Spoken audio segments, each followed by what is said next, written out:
Hi guys! Magandang gabi. Welcome back po dito sa Gandara SRU channel. Andito na naman nga po ako ay nagbabalik.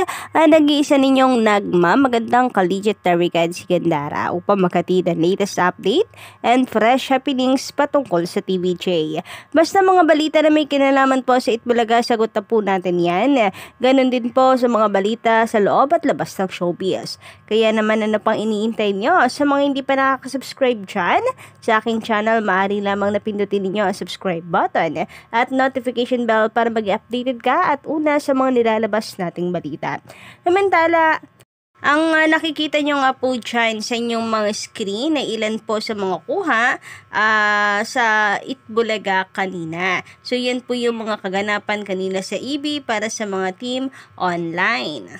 Ay team replay pala na hindi pa po napapanood yung episode ngayong araw. Samantala, narito naman ang mga naging papel, naging character ni Kuya Wally sa Itbulaga sa loob po ng 20 years. So, ang tagal na rin, di ba, mga kadarwikal? So, nandiyan po si Duris. And makakalimutan po ba naman natin si Lola ni Dora? Syempre hindi po sa dami po ng kanyang mga aral na iniwan sa atin. Hindi po natin makakalimutan yan. And then ngayon, ang kanyang pong pagganap bilang Lola Belen, Papa Ethan, and Main Boleche. Lahat po ng yan ay dito na sa TV5. Main Boleche, Lola Belen, and Papa Ethan. So, ito po yung paano sa atin ng TV5. Post po nila ngayong araw. Grabe, no? Nakakatuwa po itong si Kuya Wally. Napakahusay po talaga pagdating po sa comedy. Napaka-talented po talaga. And hindi lang yan, kung tutuusin, na marami na rin po siya naging character sa Itbulaga. Natatandaan niyo po ba yung bigla siyang sumisingit? Na bawal judgmental? Nang naka-costume, minsan naka-bathtub lang. And marami pang iba. Samantala, nais po muna nating batiin dahil hindi natin nabatin itong nakaraan na pala si Maha Salvador ng congratulations. Ay eto po't babatiin natin siya ng congratulations sa iyong baby girl. Ayan, our Maria. May 31, 2024 pala niya ito isinilang. So, magkasunudan kami ng birthday ng baby niya, no? May 30 po ako. Ito naman ay May 31. So, at the same time, anniversary naman po ng pag-alis ng TVJ sa Tape Inc. Samantala, isa rin po sa mga bumate ay si Main Mendoza. Syempre, besties po ang dalawang yan.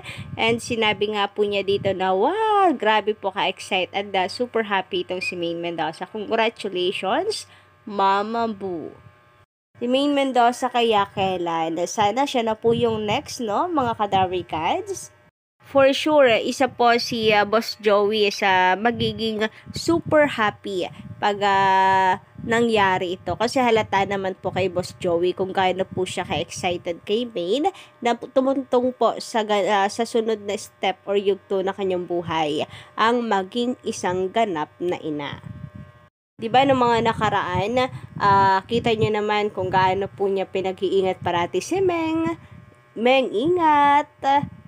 Si Meng na ang susunod, parang nangyayari, nape-pressure na itong si Main Mendoza. Pero alam niyo, nakikita po natin kung gaano lang po siya ka-happy and ka-excited for Main Mendoza. Halata mo na ganun po nila ka-love si Mengay. Anyway, pag-usapan naman po natin ang kambal na si Mavi and si Ligaspi, na siya pong naging host ng Tahanang Pinakamasaya and of course, naging parte ng Itbulaga ng Tape Inc. Sila nga po yung mga kauna-unahan, di ba? Original cast. Sila yung kauna-unahang tumangkap ng trabaho kahit alam po nila ang nangyari sa Itbulaga. Kaya hindi rin po maiwasan na yung level ng galit po ng publiko sa kanila hindi po mawala. Ay napaka-highest po talaga, napakataas dahil sila ngayong kauna-unahang tumanggap ng proyekto ng trabaho para palitan ang TVJ. Anyway, dahil nga po sa isang video na kumakalat ngayon sa social media, totoo nga kayang nagpapapansin ngayon ang dalawa. Dahil laos na wala nang kinang, napakatahimik ng pangalan sa industriya. Alam niyo naman po sa showbiz, kinakailangan na talagang lagi kang pinag-uusapan para may chance ka na magkaroon po ng panibagong proyekto. And eto nga, dahil sa isang video na kumakalat sa social media, ang mga netizens ay nagkokomento na nagpapapansin lamang daw ang dalawa dahil laos na. So, uso-uso po ngayon, 'di ba, yung pares, yung paresan, parang pag nag-open ako ng social media account ko, puro balita na lamang or puro ano na lamang po ang dumadaan sa aking feed. Paresan ni paresan dito, paresan doon. Napaka-relevant po niya ngayon, pinag-uusapan.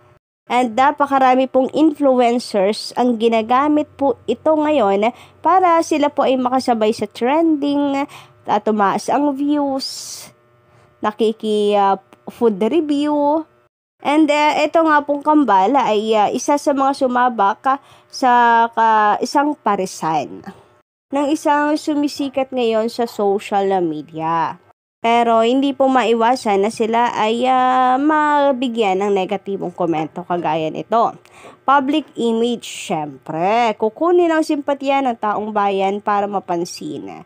Nawala sila sa ere mula nung nagsara ang fake bulaga. Anyway, basingin ko lang guys, pasensya po pala sa boses natin. Nako, hanggang ngayon di pa po tayo gumagaling magwa 1 month na.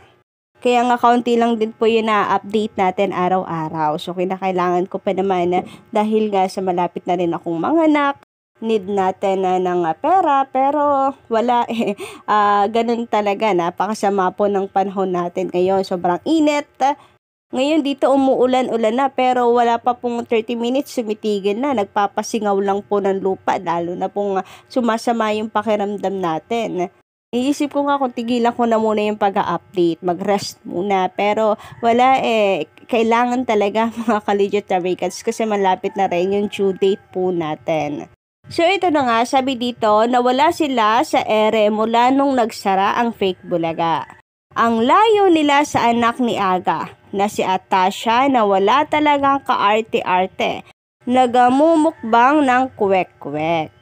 Samantala, sabi naman dito na isa pa komentor, syempre, walang kaarte-arte kasi may kamerang nakatutok. Para naman kayong bago ng bago. Ano yun naman natin guys? Gusto naman ang experience mo kumain ng pares? For me, fairness masarap.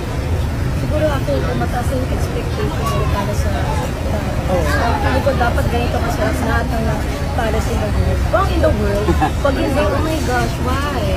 Why? Dito na lang tayo sa Dito lang tayo, my goodness. Ikaw naman, wala kang pares sa'yo, masarap eh. Hindi, kasi yung story ko. May story din siya. Hindi, gabi, hindi. Akala ko, hindi pa pala. Ako naman yung pangalawa sa magkakapatid dito.